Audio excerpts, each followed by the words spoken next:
This is from Shawn's book, by the way. By the time I wrestled in the tag match, Bret and I had nearly reached the breaking point. He had said bad things about my folks and apologized, but now he'd gone on to stir things up by telling the dirt sheets and others I faked my injury and retired before WrestleMania 13 to avoid putting him over. On June 9th, we had a television taping in Hartford. I was in the dressing room when he came up to me and said, I just want to say, and I cut him off before he could finish. Don't talk to me. You haven't said a word to me for 3 weeks. If you can't talk to me for 3 weeks, I don't want to talk to you now. I don't think Bret was used to people talking to him that way. And about 5 minutes later, I was turning around to get some gear out of my bag and I felt somebody push me from behind. I turned around and Bret asked, what's your fucking problem? You, I yelled. He tried to punch me, but I peeled back and he missed. He pushed me again, but this time I stood up. He swung again and missed, and the next thing I knew, he went for a double leg dive. I caught him around the upper body, and we went straight back through a piece of paneling. We had each other in front face locks when Pat Patterson and Davey Boy came over and grabbed us. Pat was yelling, come on, you guys. I let go, and Bret yanked a handful of hair off my head. That hurt like heck, but I didn't retaliate. The fight was over, and I went storming into Vince's office, and I told him, I'm out of here. This is BS. I saw Aldo Montoya, who later wrestled here as Just Incredible, and asked if he'd give me a ride back to my hotel. He wasn't working that night, so he took me. I missed the show and flew home the next day, and Vince sent my lawyer, Skip McCormick, who I'd hired when I found out about Bret's contract, a letter stating I had violated my contract. Skip responded by writing a letter claiming WWE had failed to provide a safe working environment.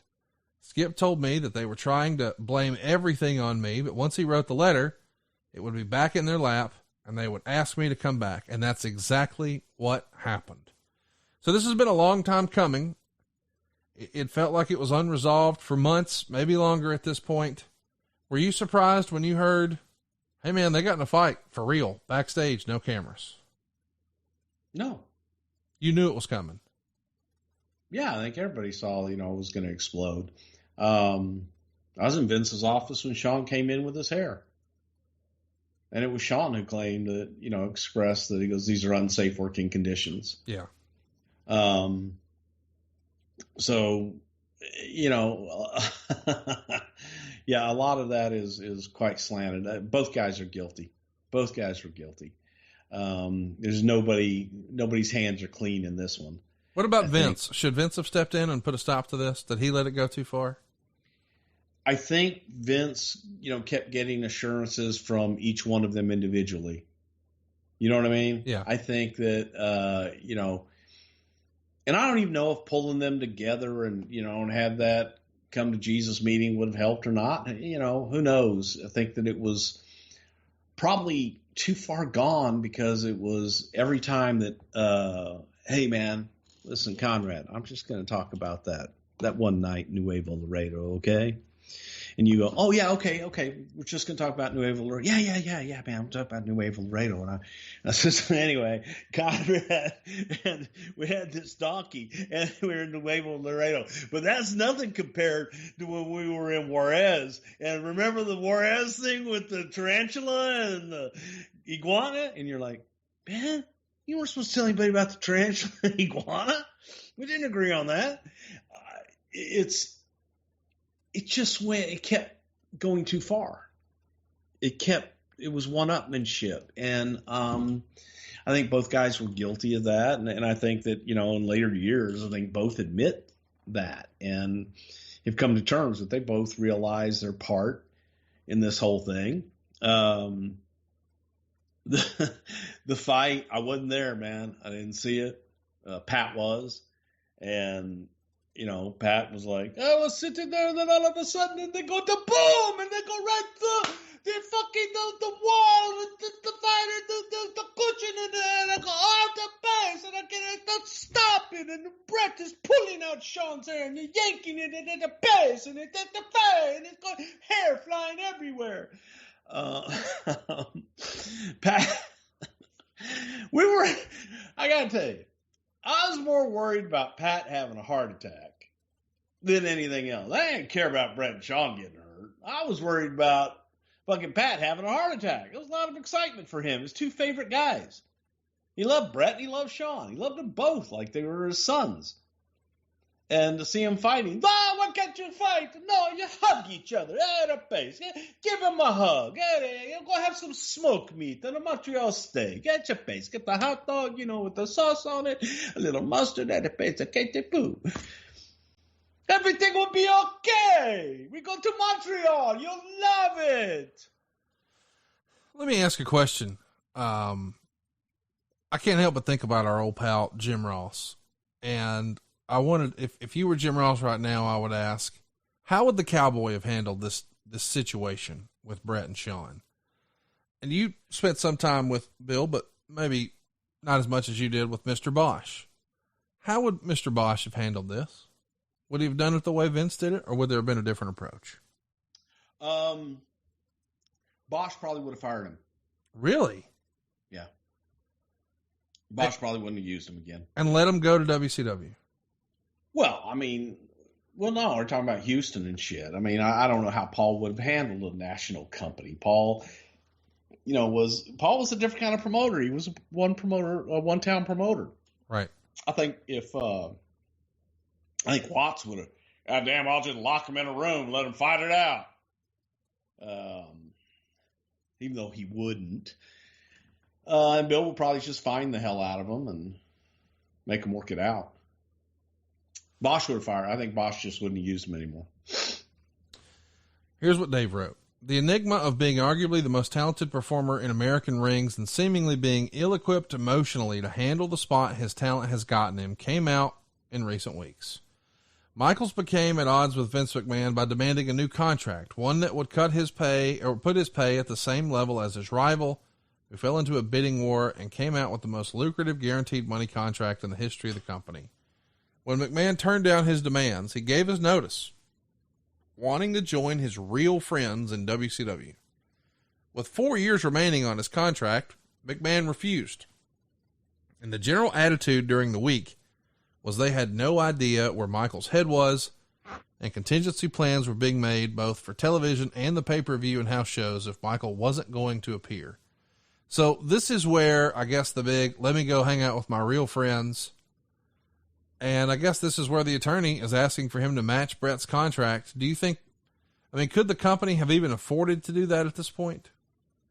No. Yeah. And nor were they. It was, look, it was just a lot of posturing at that point. And Vince was willing to dig in. And if Shawn, wanted to quit and try and go there, that was going to be a lengthy legal battle. Vince eventually decides, you know what, we need to meet. So I believe Shawn wrote in his book that Vince flew to San Antonio to meet with Shawn. And allegedly Shawn has his father sitting right next to him when Vince says, you have a problem with prescription pills. And Shawn defends himself and flat out asks for his release. And Vince refuses, saying, you don't want to go there. They don't know how to use a guy like you. It will drive you nuts. Do you remember this meeting in San Antonio happening? Did you know ahead of time that Vince was going to bring up the prescription pill thing? And did you know Shawn's dad would be in there for the meeting? Yeah, I knew all about the meeting and what have you. I was going to go. And at the last minute, Vince said, he goes, no. He goes, I don't think anybody should come with me because I need to do this by myself. And then Shawn's dad ended up being there. Yeah. With Shawn. But yeah, I knew Vince was going to bring everything up. He's going to throw it back in their face and say, hey, you've got to address the problem. Right. To solve the problem, you got to address the problem. So I think that was Vince's way of addressing the problem, solving the problem or helping to solve the problem, at least get it started. In this era, are you technically the head of talent relations? I know it didn't last long. I think so, yeah. I ask because you go on Livewire and read a statement that says that Shawn Michaels was in breach of contract and he had seemingly left the WWF. I did? I think so. Wow. You don't remember that? Oh. Hey, could have happened. How, I mean, if you're running talent relations, I can't imagine trying to do this during this era. Are you just begging, please, Jim Ross, fucking do this? I don't want to do this. I'm begging anybody to just do it. Yeah, not a fan. I can't. Anybody, please. Howie the mailman. Howie. Talent relations. Anybody, please. Please. So very quickly, of course, the story changes. Shawn's coming back. I assume, is this Vince trying to negotiate this, or is he letting the lawyers handle it? No, this is Vince and trying to finally get Shawn to come to reason. So he returns on July 14th. It's Raw in San Antonio, of course, and right after Dale Wilkes debuts as the Patriot and the Hart Foundation are cutting a promo in the ring, here comes Shawn. And later he'll cut a promo where he practically begs Vince McMahon to be a part of the SummerSlam main event as a referee for the match between Bret and The Undertaker. I'm curious, what do you remember about the conversations, if there were any, of how we're going to get Shawn and Bret in the ring together at SummerSlam after what we just saw? Is there some sort of sit down, okay, you guys got to work together type meeting with them and Vince? I don't really know if they got them together, but I know Vince obviously got Bret individually and got Shawn individually and told them, yeah, you guys are going to work together, and told Taker too. I don't think Taker was all that keen on it as well. Of course, at SummerSlam, Shawn is the referee, and we've got this very public feud now with Bret and Shawn, and it comes to a head. Shawn is going to get spit on by Bret Hart towards the end of the match. He's going to swing a chair. Bret ducks.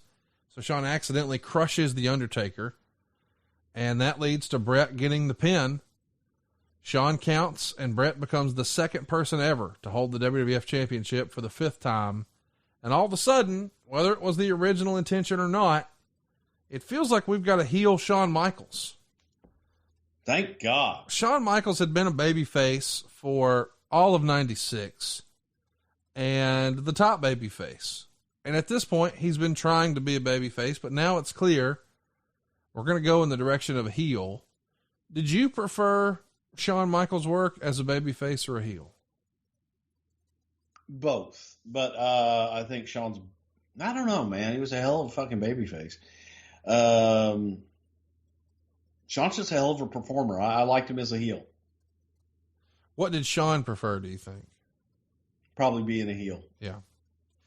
So heels was just so much more fun. What's the strategy in putting Shawn in a program with Taker? Of course, he cost him the championship at SummerSlam, but was that by design? Like, you knew, all right, we'll make him the special referee, and then he can work with Taker. A lot of people who maybe are conspiracy theorists would think, well, if they're putting him with Taker, it's because they know Taker ain't going to put up with no bullshit. Was that the thinking? Well, it was a good program. Yes, it was. It was a damn good program. A little cocky son of a bitch, and people want to see him get killed because he cost Undertaker the championship. So to me, it was just logical, and it helped us get to a lot of places. Helped us get to Kane. Helped us get to Bret and Shawn. Helped us in a lot of ways. So it was pretty fun stuff.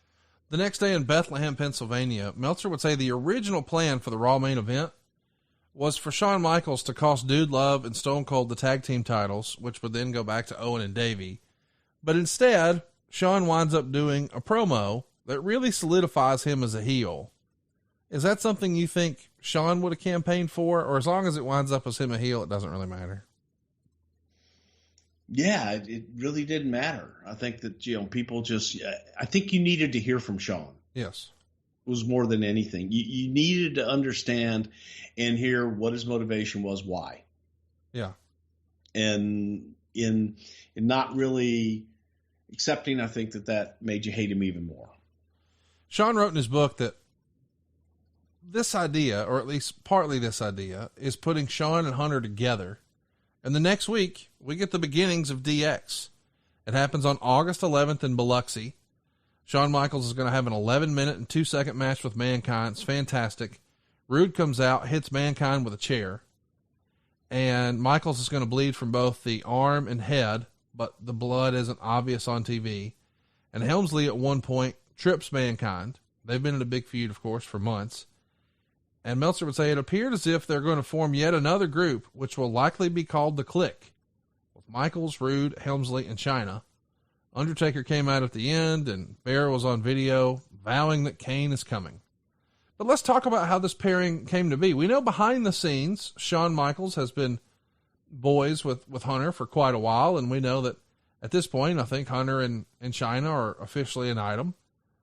I'm curious, was this something Shawn always wanted to do? We know that he wanted to be with his friends, and we know that he used to travel with these guys, but this really brings Hunter up a level to be brushing. And I know he just won King of the Ring and all that jazz, but Shawn Michaels is a bona fide main eventer. Helmsley's not quite yet there. Is it something that Shawn wanted to do, or was he really just trying to help out a friend? It was something Shawn wanted to do, and it was to help out a friend, but I think Shawn saw something in Triple H, and we weren't doing anything big with Triple H.